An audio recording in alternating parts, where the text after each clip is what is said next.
everyone, welcome back. It's Christine again with the Artist Pod, and today we'll be drawing an anglerfish. As always, I'm using a Wacom Intuos Pro tablet, and I'm drawing straight into Photoshop. So, let's get arting. Alright, here's the anglerfish. They're pretty intimidating looking. So we're just going to get started. There's no, no fur, so no restriction on exactly how long I can make the strokes. There's a ton of different types of anglerfish. So they can look radically different depending on what type you draw. Still building up the strokes the way we usually do, right? Layering them in between each other, even though this is, scales or skin or whatever. Still building them up the same way.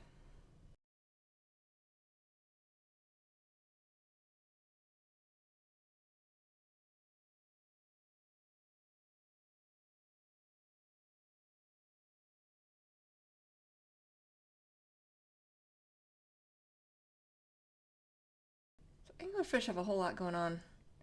And it could depend. Some of them are a little easier where it's just, you have the circle with the mouth. This one has a few ridges and bumps, which I thought added more interest, potentially. If you can add a lot of little details, sometimes that can really help flesh out a composition, make it really pop. Although the other would have been just as fine. I mean, the mouth is really the centerpiece for the anglerfish.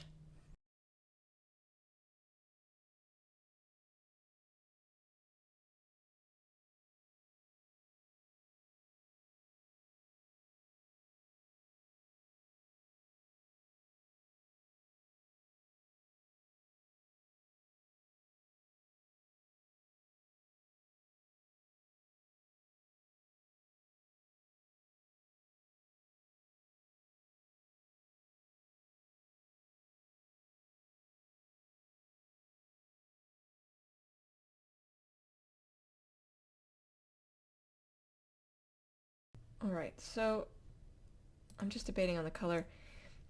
The little, the light source is actually going to come from this little dangle thing that the anglerfish have. I'm just debating on what color to make it. I'm debating on like a bluer, but I think maybe we'll stick with my normal white for the moment, and we'll see how that does.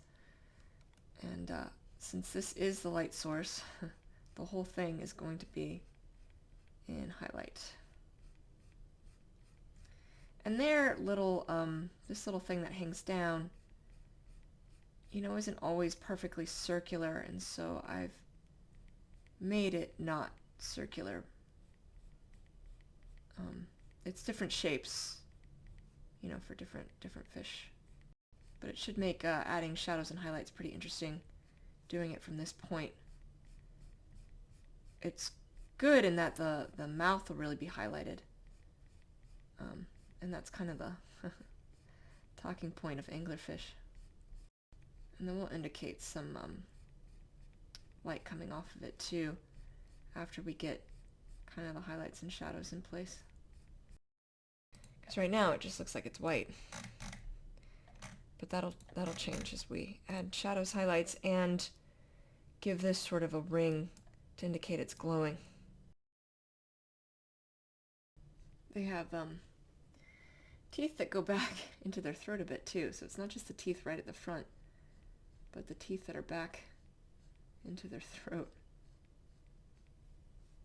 This should, that light source being where it is, would pick up that.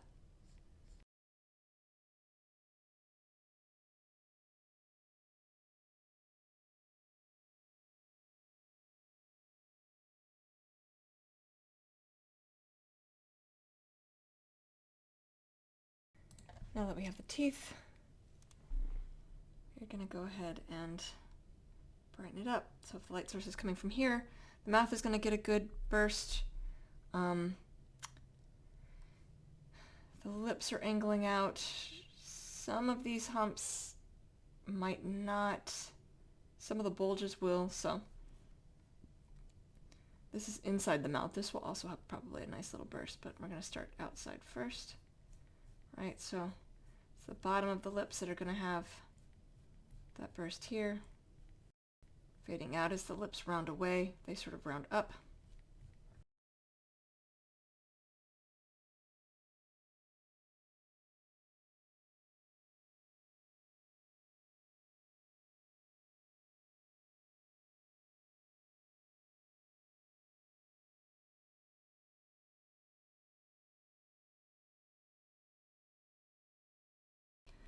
Now all I'm doing here is lightly filling in the bottom lip. Obviously there's you can already see I've kind of done some highlight. In fact, it makes it look like there's a bulge. I'm going to continue that highlight over. It's already getting the effect like there's a light source coming from around his mouth. So we'll continue as we spread that out. I'm just sort of lightly doing the lips though, and then I will put more pin pressure and more lines to brighten them up along the top. But once it gets down underneath, it'll need to fade out. It's partly why I'm doing it, is I want to make sure I am consistent all the way across. And then underneath will be in a pretty extreme shadow. It's going to be probably a pretty extreme shadow on the edge here. And then we'll work out. The eyes will be catching some. Basically, you just, at this point, I have to consider where there's bulges, and from this position, which is forward, so it's not right against his face, where would light be catching? Just adding a little bit more pin pressure, making sure that I'm not creating a line where you have highlight going into shadow. There's not a clear line, it fades off,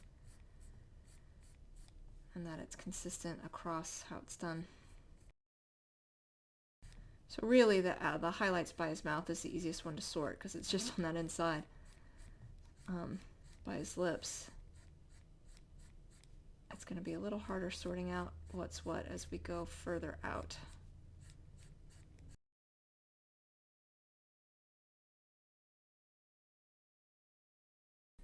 Now some of the shadows I'm putting will get even less the further away from this light source we get. So some of this will be tapering off as we get further and further away from it, but I'll see exactly how that plays out as we draw it.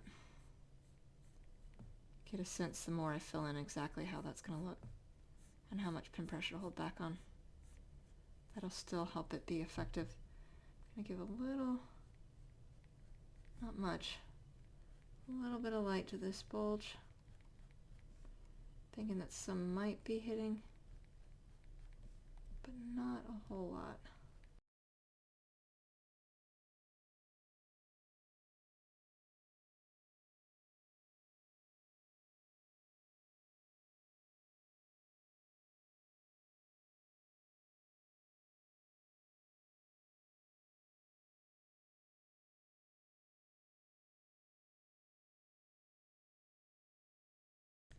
Again, giving a little burst on this hump here, but fading it out as I bring it over.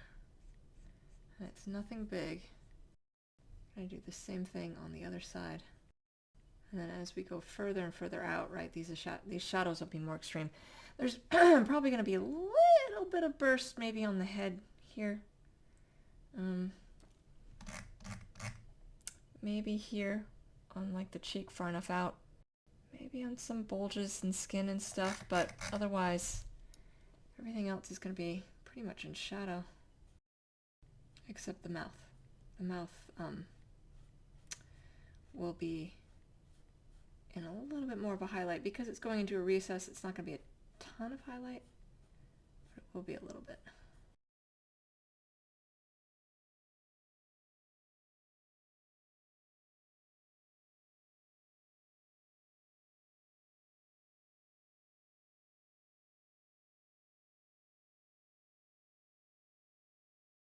So underneath here, I'm actually doing less strokes, even less than usual when I'm shadowing.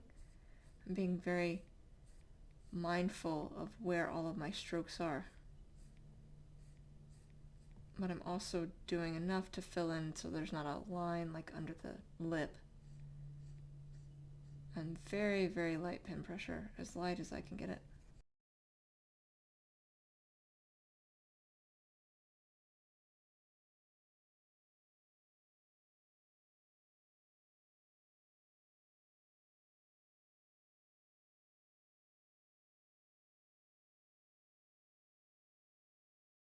I'm going to get the teeth, and then we'll add some lighting effects to the light itself. As much as I can with the teeth, you know, being mindful of the direction of that light source. So, you know, these upper teeth on the left, the light source, the reflection on the teeth is going to be more on the right side. Coming up, it's going to go a little bit in shadow as it goes into the gums. But always being mindful of that light source. And sort of filling it in fully, even with the lesser pin pressure, all the way around the tooth, so that there's no gaps, even if a section doesn't necessarily have light on it.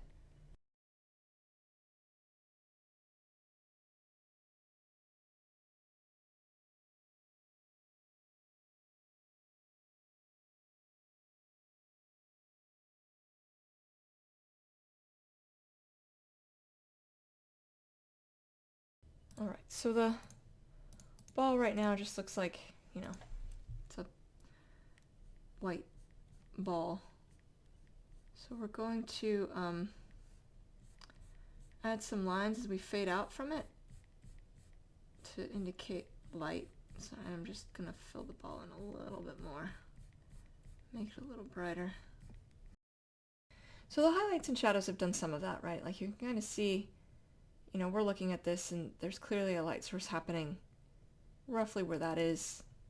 But we're going to add in these lines beyond the ball itself. And the shape of it kind of going around. Help indicate that it's glowing. And sort of fan it out. Make sure it cuts through the top little line. And see, that kind of gives that illusion, but we're going to make that a little bit brighter.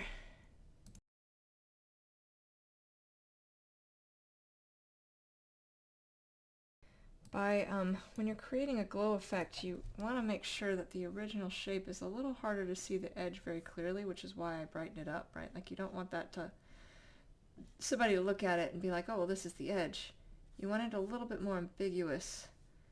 And likewise, you know, as you fade it out and away, you're going to want to brighten that whole thing up to allow the ambiguity of the original shape to really stand out. Gives that really, you know, effective glow. And then you just draw over top of what you've already drawn. Since it's not blocking that, it's just kind of a glow. It's blocking it a little, but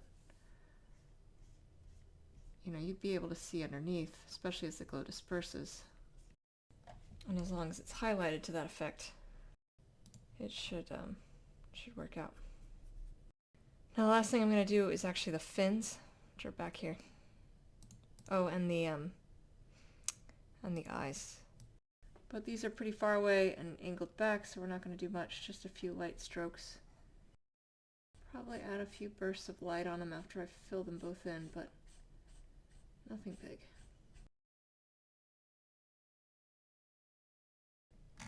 Now, his eyes are roughly the same color as the rest of his face.